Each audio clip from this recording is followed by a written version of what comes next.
आज आपने कथा बहुत अच्छी सुनाई, लेकिन इस कथा का मतलब क्या है? ये पुरंजन कौन है? ये अभिज्ञात कौन है? ये 9 द्वारों का नगर कौन सा है? नारद जी कहते अपने कर्मों के द्वारा विविध प्रकार के शरीरों को धारण करने वाला ये जीव ही पुरंजन है। और इसका एक मित्र है, नाम है अभिज्ञात। अभिज्ञात किसको कहते? जो है तो लेकिन ज्ञात नहीं है, उसी का नाम है अभिज्ञात। आप कहोगे है तो ज्ञात नहीं है, ऐसा कौन? मेरे भाई, ऐसे हमारे परमात्मा है। परमात्मा है लेकिन दिखाई नहीं पड़ते। और माफ करना, जो दिखाई पड़ रहा है ये है नहीं। ये सब है क्या? बोले ये जो दिखाई पड़ रहा है ये सपना है, और जो नहीं दिखाई पड़ रहा वो है। आप कहोगे ये कैसे संभव है कि है और दिखाई नहीं पड़ रहा? संभव है। आपने दूध देखा है? दूध में घी है, लेकिन क्या दूध में घी दिखाई पड़ता? नहीं दिखाई पड़ता। दूध से घी निकाला तो जा सकता है, लेकिन दूध में घी देखा नहीं जा सकता। ऐसे ही संसार में परमात्मा को पाया तो जा सकता है, लेकिन संसार में परमात्मा को देखने के लिए फिर उसी दूध को देखना पड़ेगा। इस संसार में ही आपको परमात्मा देखना पड़ेगा। आज पुरंजन नाम का जीव, अभिज्ञात नाम का मित्र, और स्त्री कौन है? बुद्धि में अविद्या। ये 9 द्वारों का नगर कौन सा? ये मानव का शरीर ही 9 द्वारों का नगर है। मानव के शरीर में 9 द्वार है। 9 द्वार पुरे देही, हाड़ मांस का पिंजरा, इसमें 9 द्वार बनाया। 9 द्वारों का ये नगर है मानव का शरीर। 5 फन वाला सांप, पंच प्राण, पान, अपान, व्यान, उदान और समान। 5 कर्मेंद्रियां और 5 ज्ञानेंद्रियां, ये 10 सेवक है। आज जीव और ब्रह्म का दर्शन नारद जी के द्वारा प्राचीन बहिर को कराया गया। प्राचीन बहिर ने अपने चित्त को परमात्मा में समाहित कर दिया। जंगल में जाकर के भगवान का भजन किया और भगवान को प्राप्त किया। प्राचीन बहिर के पुत्र प्रचेताओं को भगवान शंकर ने आशीर्वाद दिया। भगवान हरि ने प्रकट होकर के स्वयं इनको उपदेश किया है, और उसके बाद में इनकी भी परम गति हुई। यहाँ पर चतुर्थ स्कंद की कथा विश्राम होती, पंचम स्कंद की कथा प्रारंभ हुई। महाराज मनु के जो बड़े बेटे हैं प्रियव्रत जी महाराज, एक बार ब्रह्मा जी आ गए और ब्रह्मा जी ने आकर के कहा, प्रियव्रत जी आप विवाह कर लो। प्रियव्रत जी बोले, ब्रह्मा जी हम विवाह नहीं करना चाहते, क्योंकि ग्रह कारण नाना जंजाला। शादी विवाह करने के बाद बहुत झगड़े होते, गृहस्थ में पढ़ने के बाद बहुत बवाल होते हैं। ये बोले महाराज हम विवाह नहीं करना चाहते। ब्रह्मा जी कहते, सुनो हमारे यहाँ 4 आश्रम हैं। कौन कौन से? ब्रह्मचर्य, गृहस्थ, वानप्रस्थ और सन्यास। इनकी आयु भी बांट दी गई। बोले 25-25 वर्ष चारों में रहना। 25 वर्ष तक ब्रह्मचर्य आश्रम में रहो। ब्रह्मचर्य आश्रम में रहने वाले ब्रह्मचारी का कर्तव्य क्या होता?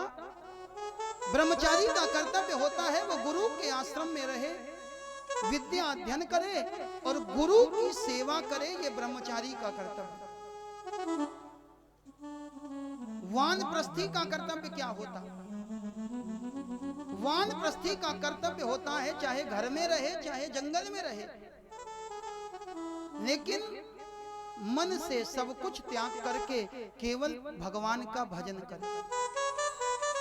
और सन्यासी का तात्पर्य क्या होता? संन्यास आश्रम का अर्थ होता है सम्यक न्यास।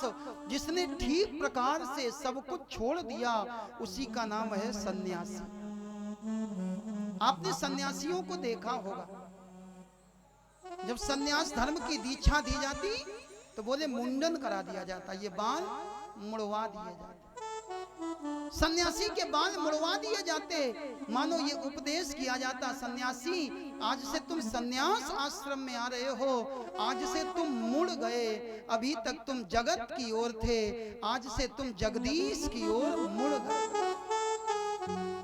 सन्यासी को आपने देखा होगा वस्त्र कैसे पहनते हैं, नारंगी।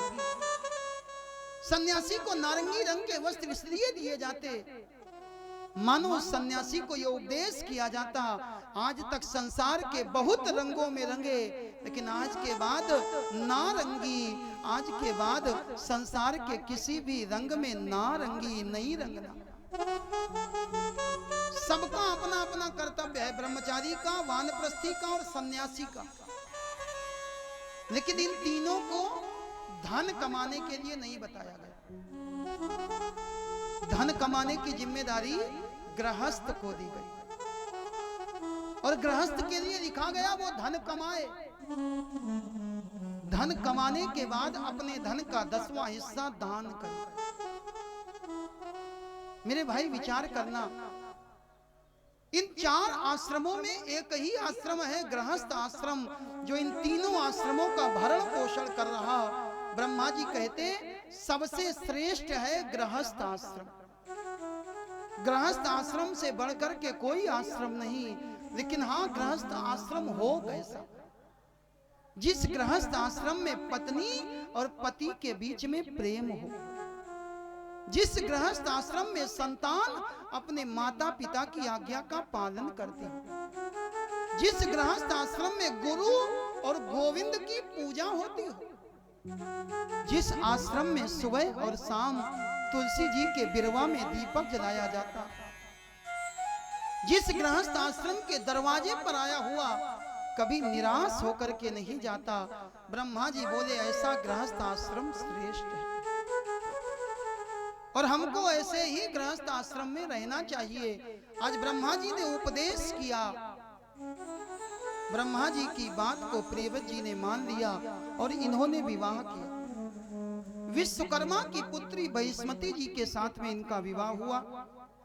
इनके 10 पुत्र हुए, एक पुत्री हुई।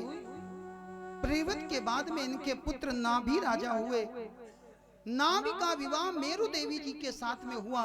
इनके यहाँ ऋषभ देव जी महाराज का प्राकट्य हुआ। ये ऋषभ देव जी वही हैं जिनके द्वारा जैन धर्म चलाया गया। ऋषभ देव जी, इनका यश, इनकी कीर्ति चारों ओर फैल गई और ये बात जब इंद्र को पता लगी तो इंद्र को दुख हुआ, इंद्र को क्रोध आया। इंद्र ने मेघों को बुला करके आदेश दिया, जाओ जाकर के पूरी पृथ्वी पर जल बरसाना।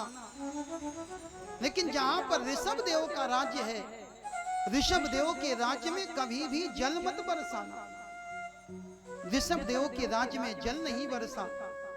अकाल की स्थिति आ गई, लोग प्यास से मरने लगे। ऋषभ देव जी ने अपने योग के बल से अपने राज्य पर जल बरसा दिया। ये बात जब इंद्र को पता लगी, इंद्र लज्जित होकर के अपनी बेटी जयंत की बहन जयंती को लेकर के आया और जयंती का विवाह ऋषभ देव जी के साथ में संपन्न कर दिया। इनके 100 पुत्र उत्पन्न हुए। सबसे बड़े बेटे का नाम पड़ा भरत। भरत जी महाराज को राजगद्दी सौंप दी गई। भरत जी महाराज राज्य करने लगे। राज्य करते करते भरत जी महाराज को 1 करोड़ वर्ष बीत गए। 1 करोड़ वर्ष बीतने के बाद भरत जी के मन में विचार आया, जीवन बेकार चला गया। 1 करोड़ वर्ष तक मैं केवल घर में ही पड़ा रहा, केवल राज्य का सुख भोगता रहा। इन्होंने विचार किया अब घर का त्याग कर देना चाहिए। इन्होंने विचार किया अब वन चले जाना चाहिए और ऐसा विचार करके घर को छोड़ करके ये गंडकी नदी के किनारे आ गए। हमारे यहाँ जो 4 आश्रम अभी बताए आपको, एक एक आश्रम में 25-25 वर्ष रहना चाहिए। 25 ब्रह्मचर्य में और 25